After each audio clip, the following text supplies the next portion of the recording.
All right, so we just had Courtney and Bubba come out with their dog, Gunner. Gunner is an 8-month-old German Shepherd, 90 pounds, so he's under a year old. They've had him since 3 months old. Started showing aggression about a week after they got him, so, you know, pretty early. This is a quote from them: "Thinks he owns the world and wants to eat everybody," end quote. So he's very protective, he is aggressive, he's known to bite. He's actually kind of went after the owners once when they're trying to handle him and things like that. The thing about this kind of a dog is the dog really needs to understand the rules and the boundaries of life, the rules and the boundaries of the owner, the rules and the boundaries of the household, as well as rules and boundaries of just life in general. When we have that in place and the dog respects those, that's where we have better manners and better behavior.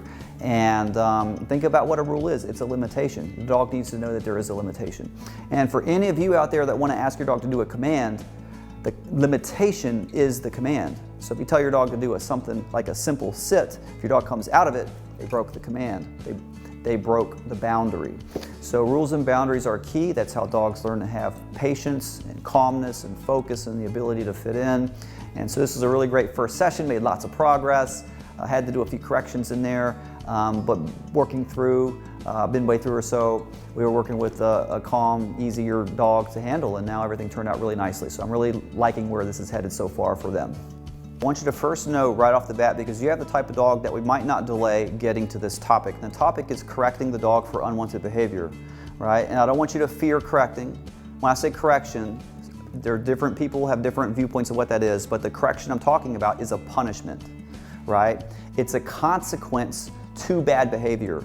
And I don't want anyone to fear that topic or even doing a correction, right? You cannot reward a dog out of an unwanted behavior.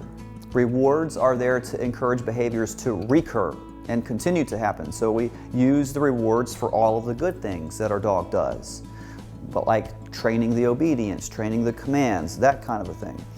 We will use those rewards strategically to make sure we're sending the right message at the right times to our dog. But when it comes to unwanted behaviors, there is no amount of reward that will help you. Correction today will probably just simply be a leash pop. Leash is on the dog, has some slack in it, and we pop it, and then he feels some compression of the collar, and he's uncomfortable for a split second, because that's as long as it lasts, and then he learns that correction is associated with the behavior that we don't want. He might yelp, he might vocalize. Sometimes when an owner hears their dog vocalize a little bit from discomfort, our heart melts a little bit, and we feel for our dog.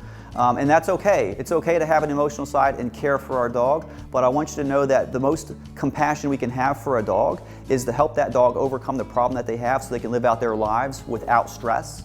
Leash work, when we do this properly, we're helping our dog to a better place of clarity, right? That's where our dog knows what you're asking, what you want, and the parameters and limitations that are associated with that. And now we have a dog that learns the boundary, learn to walk straight.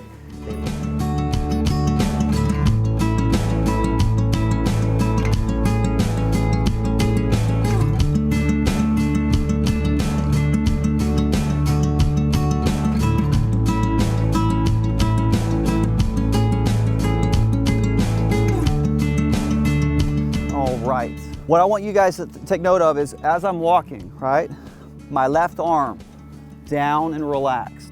My left arm, so when I turn you'll see my left arm, I'm giving him the guidance through those leash taps. So take a look, there's no steadily tight leash, right? It's loose right here, it's loose.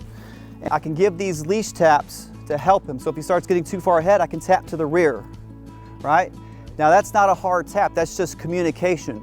Give him a come command, we move together. When I want to slow down, I'm just going to tap to the rear, have him slow down. My aim is to have his head next to my leg so he can see me out of his peripheral. At the same time, I'm giving him some guidance, left and right. So when he wants to sneak off behind me, right, see how he wants to go behind me? Hold on, hold on. No. Notice how strategic that was. He's on me. I didn't just shove him off and say, no, get down. I wanted to make sure I had the leash where I needed it, and very calculated, pop him right off of me. Right after, let's talk about that. He looked a little submissive, right? And so a lot of folks are like, oh man, that little correction made my dog go submissive. Yeah, if he feels a correction, In the moment, he might be like, oh shoot, what was that? And he's really unsure, but then we lead him right back into what he should be doing.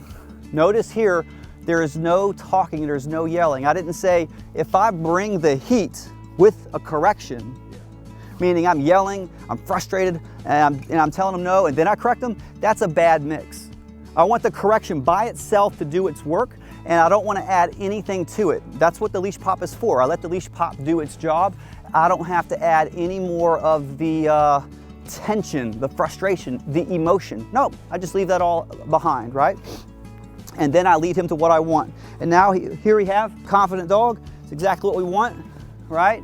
And so it's a little submission after a correction, but it's not a bad thing. Just move on to the thing that you want. When you get it all down, right? And he respects the boundaries, right? So here when I slow down, that's good. I walk again, I slow down, and now I'm going to go back and do it again. So I want you to see. All right, so now I stop, he's good. I walk, I stop, he's good. I walk, and I have the leash just like that. I stop, he's good. All right, so let's go ahead and start walking that way. Nice and easy, no words, no petting, just leading. It's what he needs from you. All right, go ahead and slow down, turn, go the other way. Tap with the leash, try not to pull. There we go. Nice and easy, relax that left arm.